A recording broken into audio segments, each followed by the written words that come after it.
afternoon, everyone, and welcome to the beautiful Wilderness State Park in northwestern Michigan on the northeastern shore of Lake Michigan.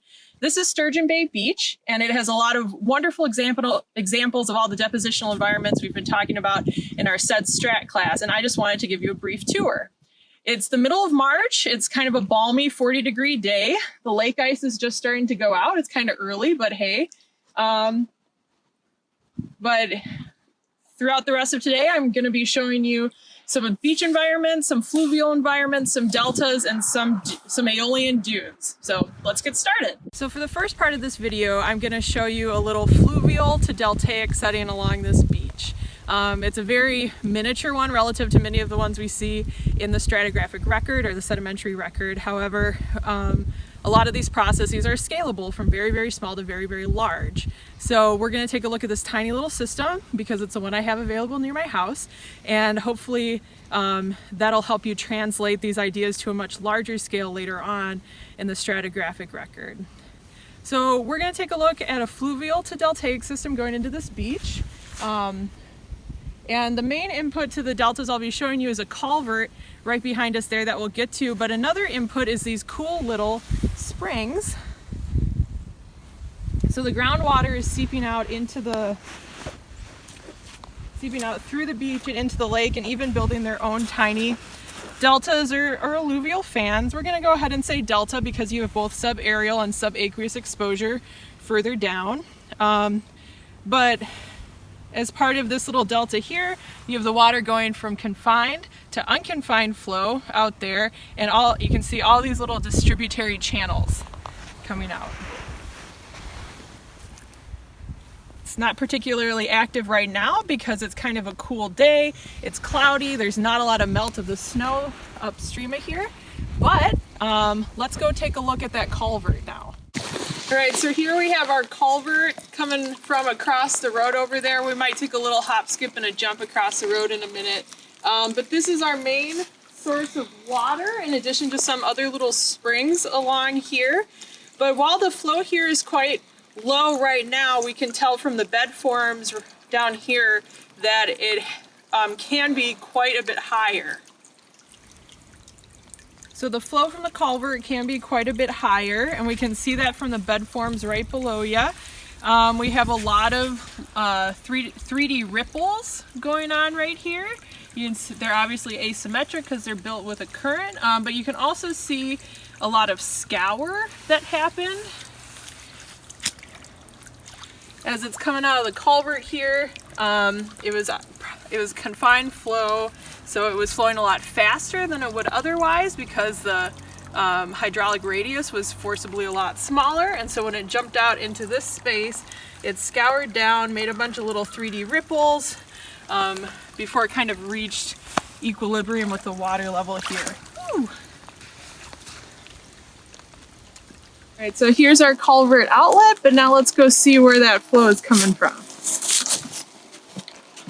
You can see it's a pretty low flow stream coming from each way, and because the culvert kind of acts as a bottleneck, we've built up these sediment bars back here. But anyway, that's where it's coming from. Let's go back over here. You can keep going.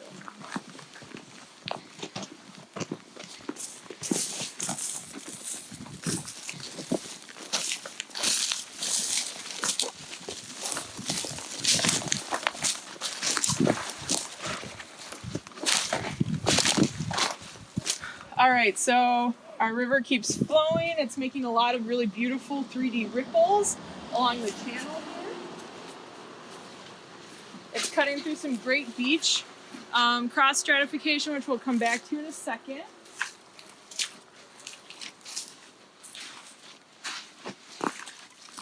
So I think we stomped them out, but there were 3D ripples on this bar form right here, indicating that flow was higher in the recent past.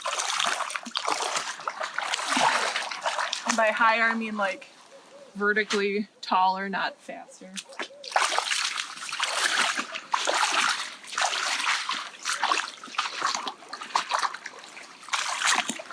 All right, so this is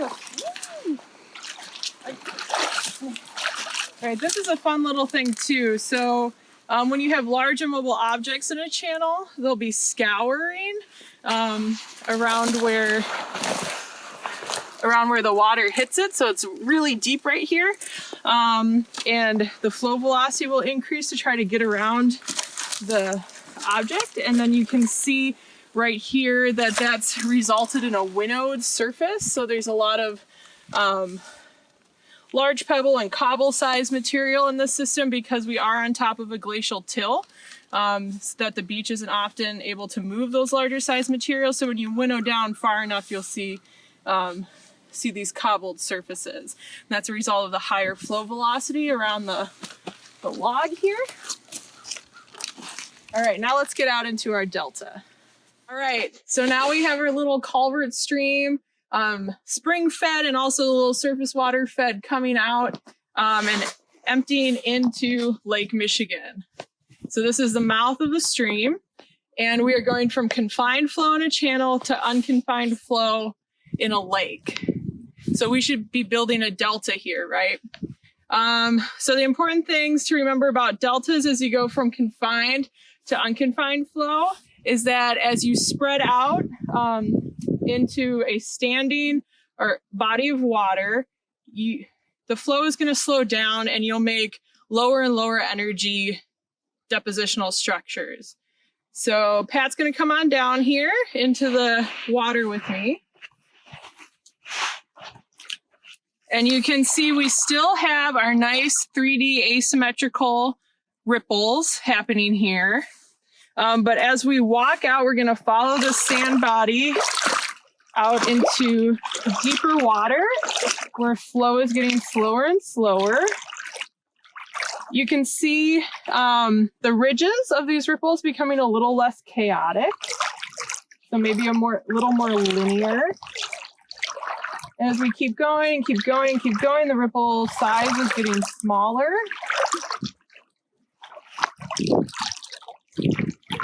And we're losing energy. And you can see that in the size of the ripples, the sinuosity of the ripple crests. And but they're still 3D because it's still current ripples. We don't have a lot of wave energy in the system right now because of the lake ice. And if we keep going, this is super cool. Oh my God! We're gonna fall in.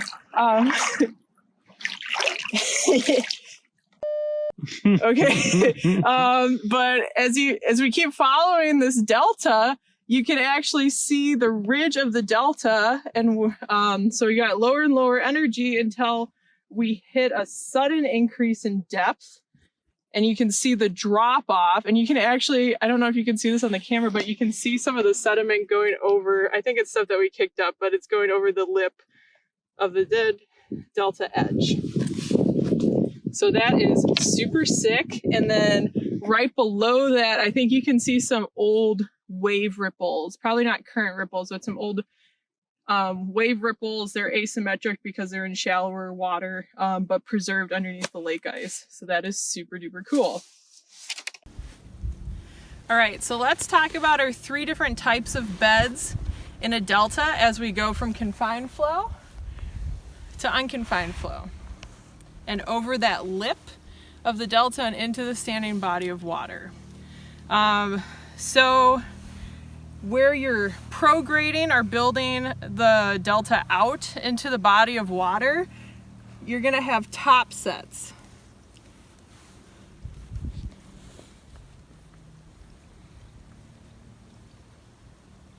Top set bedding that's still dipping slightly towards our water body.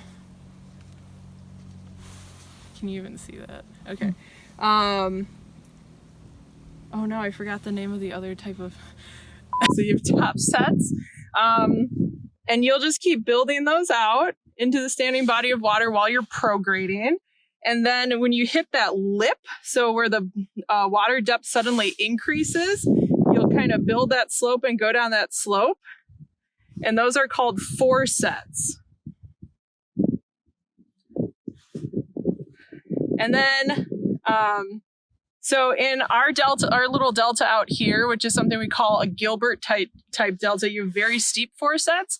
But in the stratigraphic record, and especially in much larger scale delta environments, this dip can be between like 1 and 10 degrees. So if you have your nose up against a rock, it'll barely be perceptible. So this is an example of when you would have to back out and look at the outcrop on a very large scale. Or if you can't look at the outcrop scale or seismic scale, then you have to use your vertical and lateral relationships to infer whether or not it's a delta. But we have one more set of beds, and that is our bottom set beds. So where material coming in from the stream, and that's part of the whole fluvial-deltaic system, is being deposited, but on the bottom of the lake. And this is definitely your finer grain material. So because we're losing energy through the system, you're going from coarse grain deposits over here to fine grain deposits. And over time, as the delta builds this way, you're going to start stacking these things on top of each other. So as you prograde, so you build that shoreline out a little bit, your top set, you're going to move your foresets out, bottom sets, and so on and so forth. And then you'll start stacking these different systems, the top sets of foresets and the bottom sets on top of one another. All right, so we're well outside of the influence of that culvert now. All of these alluvial fans up and down the beach are fed by little streams, or little springs, little spring seeps coming out. There's like a big old swamp back there. Lots of groundwater, all kind of pent up, and it's coming out with the spring melt. So we have a really beautiful, another example of, I don't know, you could probably call it an alluvial fan at this point. So that's where you're going from confined to unconfined flow with no sort of standing water, I guess you could say. But still really beautiful distributary channels coming from like 3 different seeps right here. And then that kind of joins up with or is being eroded by slightly channelized flow coming from more seeps up the beach. And this is just another great example of some deltas going on to the lake. So let's check them out.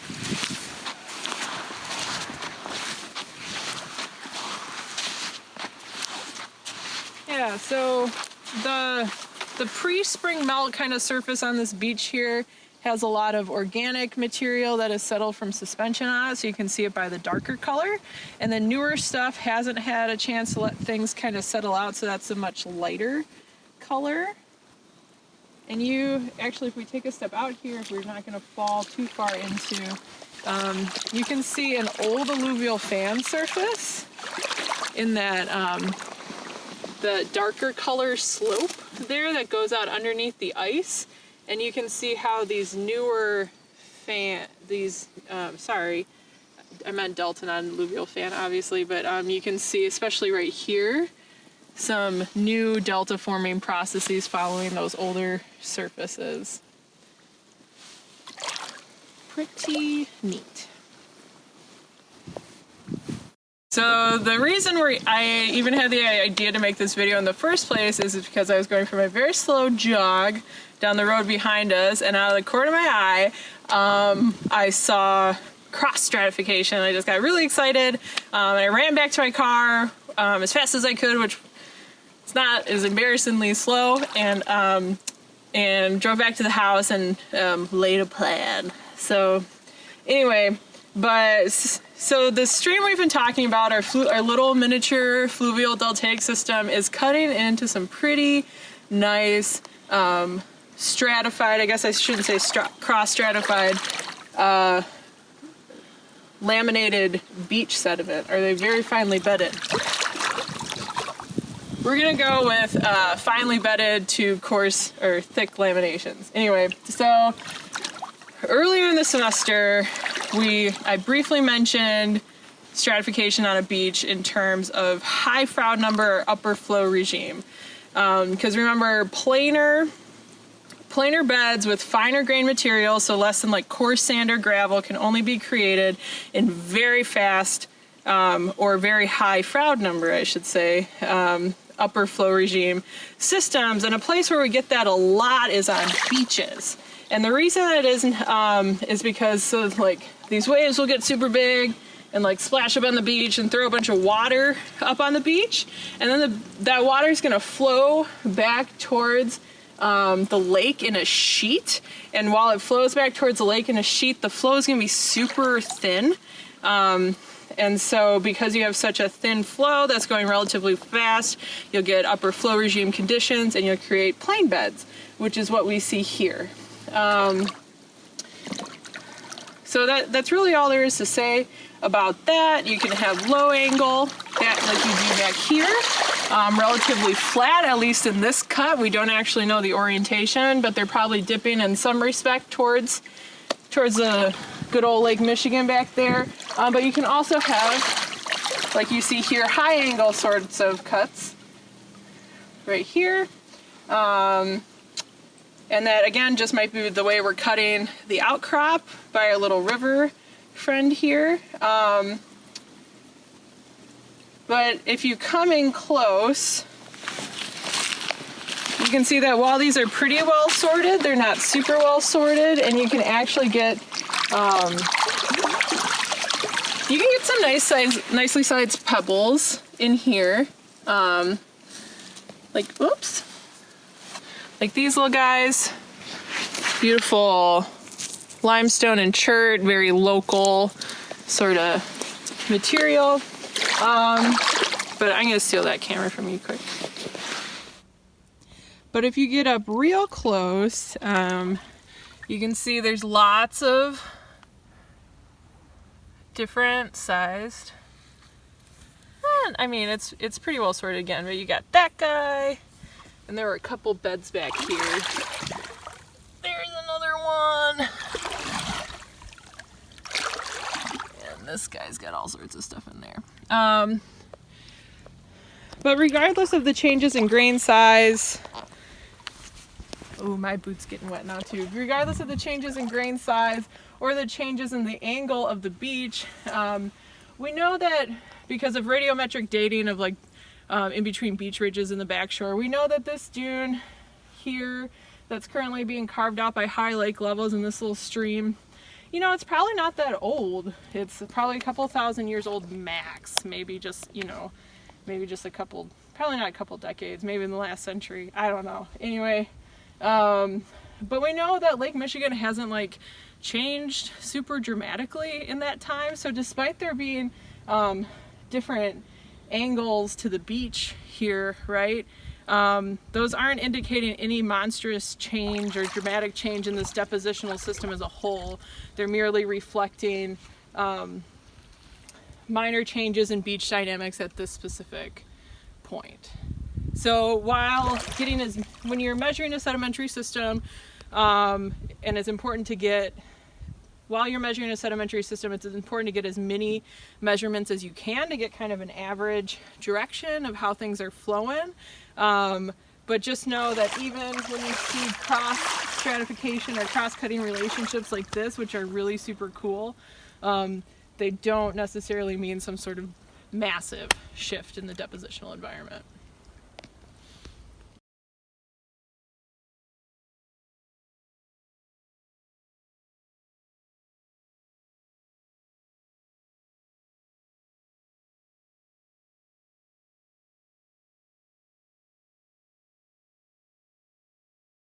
Just about to leave without talking about the living things in this system, which is very rude of me and also very characteristic of my personal biases. But if we wanted to know the age of this beach or this beach system, there's a couple ways we could do it. One, this stuff is young enough that we could get a little chunk of PVC pipe, kind of clear this off and hammer that sucker in there, close it off to all light, pull her out and take her back and get optically simulated luminescence ages of the sand grain, or there's probably a bunch of feldspar in here too. And if you want me to talk more about that, you can ask me in our class. But another way you could get a possible age of this is by looking at any other organic material that was captured by the dune. And before I was saying like these could be thousands of years old, but they're probably not. They're probably a lot younger than that. And ways you could look for the age is by pulling out organics like this tree branch there. But when you're looking for organics in a system, you have to make sure they're in place. So this thing is clearly dead. It's not a root, it's definitely a branch. And so the fact that it's buried right here means that it was moving around or being transported by the lake, or maybe it was kind of on the beach and it got washed up and buried eventually right in place. And you could pull this out and you would date the age of the branch and not the age of the beach face.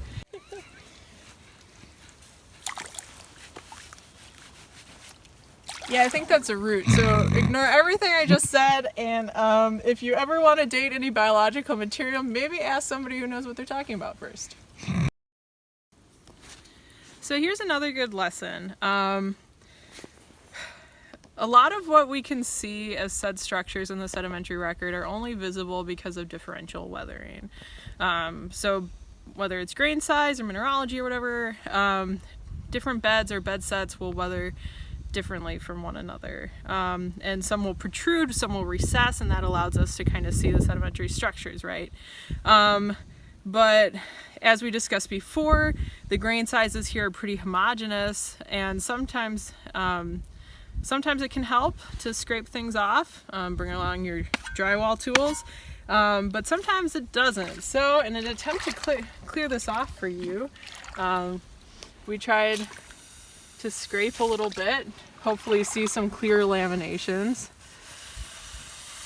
but ultimately we just kind of destroyed them. So sometimes that sort of thing helps, but not typically in homogeneous sediments. So we've talked about aeolian processes and aeolian depositional environments as largely occurring in arid environments, because you don't often, in arid environments, it's harder for plants to grow, and plants are really the way you stabilize sand. You keep it from moving if it's subaerially exposed. However, one place where you can definitely have aeolian processes where they're super common is in beach environments, because you can have a lot of sand in one place all at once. And as lake levels or sea levels go up and down, you will expose the sand accumulated in beach and delta environments subaerially, and it'll be ready to be transported. Now here at Sturgeon Bay, we have lots and lots of dunes, both right up next to the shoreline, and we'll look at some bigger, older ones behind us in a second. But in Michigan, we are in a very temperate, very humid environment. Plants do not have a hard time growing here. And as you can see, that's led to a lot of dune stabilization using beach grass or some shrubs or even some trees. And yeah, dunes have lots and lots of vegetation growing on them. And in exposures like this, we can see how that vegetation can bioturbate or be a source of bioturbation throughout the sediment, but also how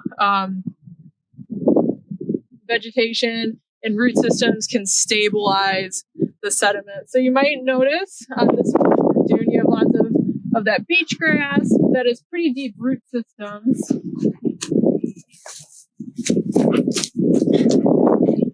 So this is beach grass. It's early spring, so it's not growing right now. And these are the roots of the beach grass.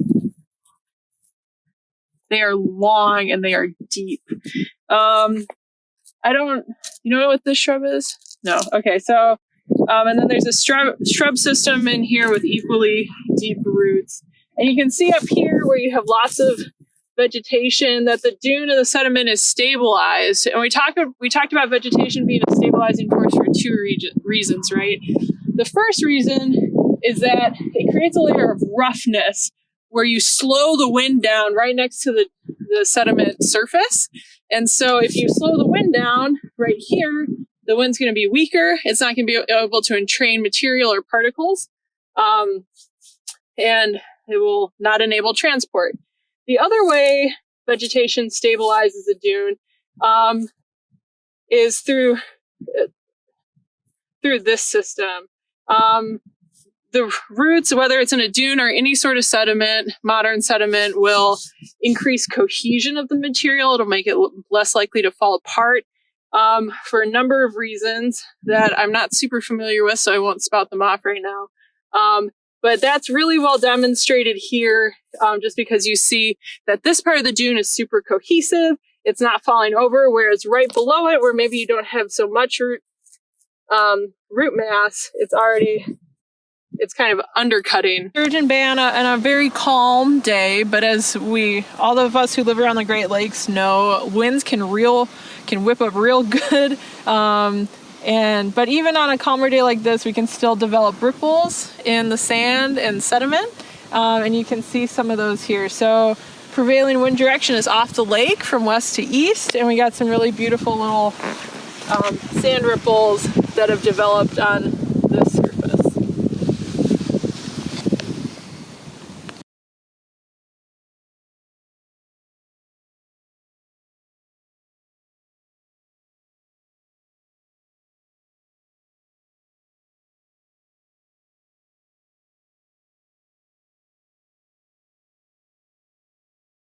Oh, we're right below kind of the main bigger dune front on these beaches, and you have this area that's just covered with pebbles and cobbles, and that's because the sandier material, the finer grained material, has been removed from this spot and carried by the wind up and over and into the dunes. So cobbled surface, winnowed surface, desert pavement. This isn't a desert, so that term doesn't apply, but as a common erosional feature in aeolian environments. But the cool thing about us being in kind of a glacially derived sediment is that you get really big rocks.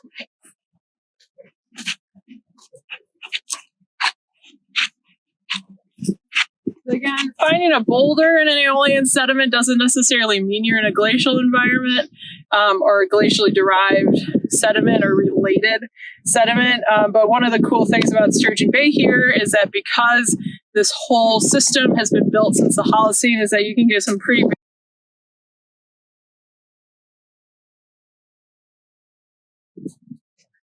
And before we go, I just wanted to give you guys a close-up of what this sand looks like. It's not particularly mature. You got a lot of different stuff in it.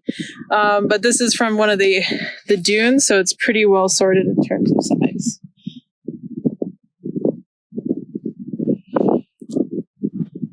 Here, I'm just going to do. Sometimes you can see grain shape a little better if there's less sand.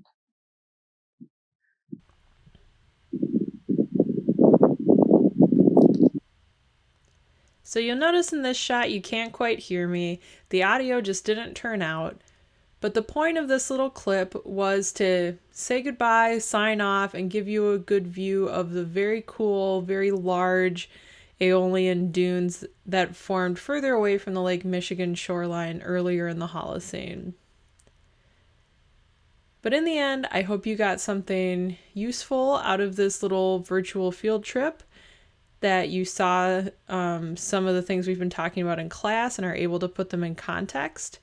And hopefully I'll be able to do some more of these throughout the rest of the semester while social distancing. If you have any good ideas, let me know.